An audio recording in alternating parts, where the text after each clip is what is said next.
Chapter is the fraction. Okay, fraction name से ही पता चल रहा है. फ्रैक्शन मीन्स किसी चीज का कुछ पार्ट लेना, किसी में से कुछ टेकन आउट करना. ठीक है. So what the fraction, just see this definition of the fraction. Fraction is the number. Fraction is what? We are study the number here. Fraction is the number representing part of a whole. Fraction is what? It is a number representing the part of whole. Means I have something whole and I have to divide that whole into the parts, and that part represent the fraction. Okay. So the whole may be a single object, the whole part may be a single object or the group of object. Okay. The part have to be equally divided. Okay, if I have divided something, then I have to divide that into the equal. This condition should be satisfied. For that, the fraction should be present. Okay, अगर मेरे पास कोई figure है तो मैंने उसको equal part में divide किया तभी वो फ्रैक्शन बनेगा. अगर नहीं किया है तो वो फ्रैक्शन नहीं बन पाएगा. ठीक है. So if I have a fraction like this 5/12. Okay, so 5/12 का मतलब क्या होता है? सपोज मेरे पास में यहाँ पर एक फिगर है. Suppose I have a rectangle over here. So यहाँ पर 12 का मतलब क्या है? 12 का मतलब हो रहा है कि हमने एक फिगर को कितने इक्वल पार्ट में डिवाइड किया है. तो मैंने यहाँ पर कितने इक्वल पार्ट में डिवाइड किया है? 12. ये है denominator shows the number of equal part into which whole is divided. Whole मतलब ये पूरा, होल मतलब होल नंबर. तो ये पूरा मेरे पास एक 1 है. ठीक है. होल ये पूरा एक 1 है. इस 1 को मैंने कितने पार्ट्स में डिवाइड कर दिया? 12 इक्वल पार्ट्स में डिवाइड कर दिया. ठीक है. तो फर्स्ट ऑफ ऑल इसको 12 इक्वल पार्ट्स में डिवाइड कर लेते हैं अपन.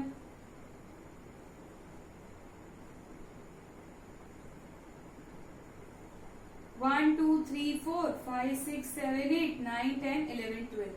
ओके, 12 इक्वल पार्ट्स में अपन ने इसको डिवाइड कर दिया. ठीक है. तो ये तो हो गया मेरे पास में क्या?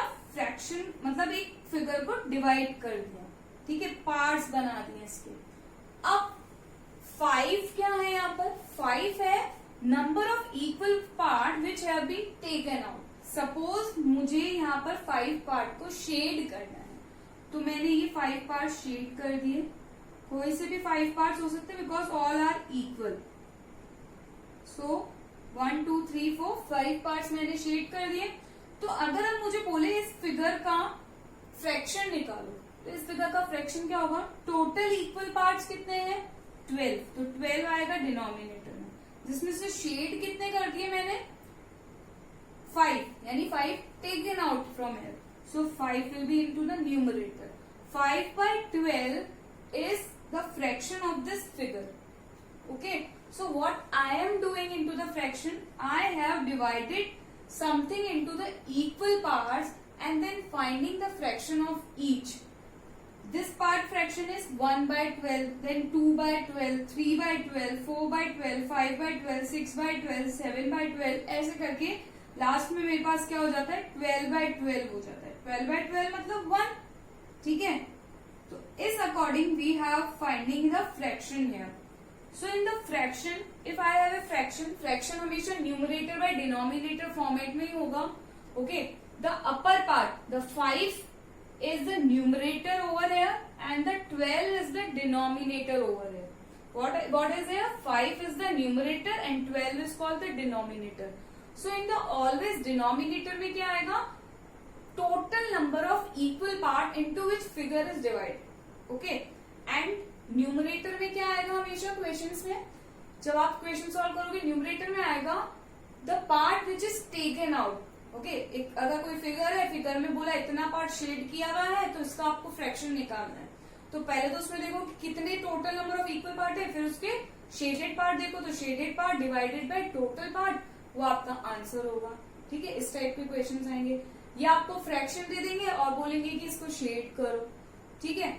अब इसको आप एक और तरीके से समझ सकते हो. सपोज अपने पास में आप लंच में चपाती लेके जा रहे हो. ठीक है. आप क्या लंच में क्या लेके जा रहे हो? चपाती लेके जा रहे हो. अब आपकी एक फ्रेंड है जो चपाती या लंच लाना भूल गई है. ठीक है, she forgot to buy the lunch. So you have to divide that chapati into the equal parts. So what you are doing? So everyone get the equal fraction, equal part. I have one chapati. Fraction कब काम में आता है? जब हमको किसी चीज को डिवाइड करना होता है. फ्रैक्शन मतलब किसी को डिवाइड करना, किसी के पार्ट्स करना, इज कॉल्ड द फ्रैक्शन. ठीक है, ये मेरे पास चपाती है. ठीक है, अब मेरे पास लंच है बट मेरी फ्रेंड के पास लंच नहीं है और मुझे इस चपाती को दोनों में इक्वली डिवाइड करना है. तो क्या करना पड़ेगा मुझे चपाती को इक्वली डिवाइड करने के लिए? मुझे इस चपाती को 2 इक्वल पार्ट्स में, ठीक है, हाफ पार्ट उसको दे दूंगी, हाफ पार्ट मैं रख लूंगी. तो मैंने क्या किया, I have this whole chapati and I have divide this whole chapati into the 2 equal parts. Okay, so अगर ये पार्ट मेरे पास में है, I have this part and my friend have this part, so ये पार्ट कितना हो गया? टोटल पार्ट कितने हो गए? Total part is 2. तो डिनोमिनेटर में कितना आ जाएगा? 2. तो दोनों के डिनोमिनेटर में 2 लिख लेते हैं. अब हाफ पार्ट मतलब 1 पार्ट, ये वाला पार्ट मैंने किसके पास रखा? मेरे पास, तो 1/2. और ये वाला अदर पार्ट मैंने मेरे पास रखा तो 1/2. ठीक है, तो ये चपाती मैंने हाफ ऑफ पार्ट में डिवाइड कर दी. तो इस अकॉर्डिंग मेरे पास फ्रैक्शन क्या बन गया? हाफ और half.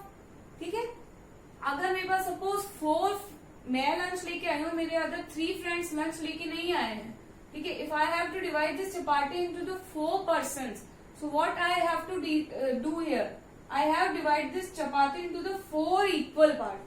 What the condition of the fraction? The fraction should be divided into the equally. So I have divided this roti, this chapati into the 4 equal parts. Okay. So this 1 equal part, 2nd equal part, 3rd equal part, 4th equal part. So ये मैं सारे 4 equal parts सबको दे दूंगी. ठीक है, 4 friends को दे दूंगी. तो अगर 4 फ्रेंड्स में डिवाइड करना हुआ तो मेरे पास में हर एक पर्सन का फ्रैक्शन क्या होगा? क्या होगा बेटा? If I have A have this part, B have this part, C have this part and D have this part, so what fraction everyone get? Total number of parts कितने हैं? Total equal part 4 है और हर एक को कितना मिल रहा है? 1 part मिल रहा है. तो 1/4 will be get by everyone. 1/4 part. आप इसको प्रैक्टिकली भी करके देख सकते हो. ठीक है, आपके पास में चपाती है, आपको 2 में शेयर करना है तो क्या करोगे? हाफ हाफ कर दोगे. तो everyone get half half part. Suppose you have chapati and you have to share into the 4 person equally. So 4 equal parts करने पड़ेंगे. तो हर एक पर्सन को कितना गया उसका? 1/4 पार्ट दिया. तो उसी अकॉर्डिंग ये फ्रैक्शन निकलता है. फ्रैक्शन मतलब किसी चीज को डिवाइड करना. और डिवाइड करने के लिए ये कंसेप्ट आता है अपने पास. हमेशा डिनोमिनेटर में आते हैं अपने पास number of equal part in which the thing is divided and the part which is taken out from here. So the one part is taken by the C, one part by A, one part by B and one part by D. That's why 1 is coming into the numerator. Understand this thing? This is the numerator and this is the denominator always. For the fraction you have to understand these things so you can easily solve the exercises. So by these concepts you can easily solve the exercise 7.1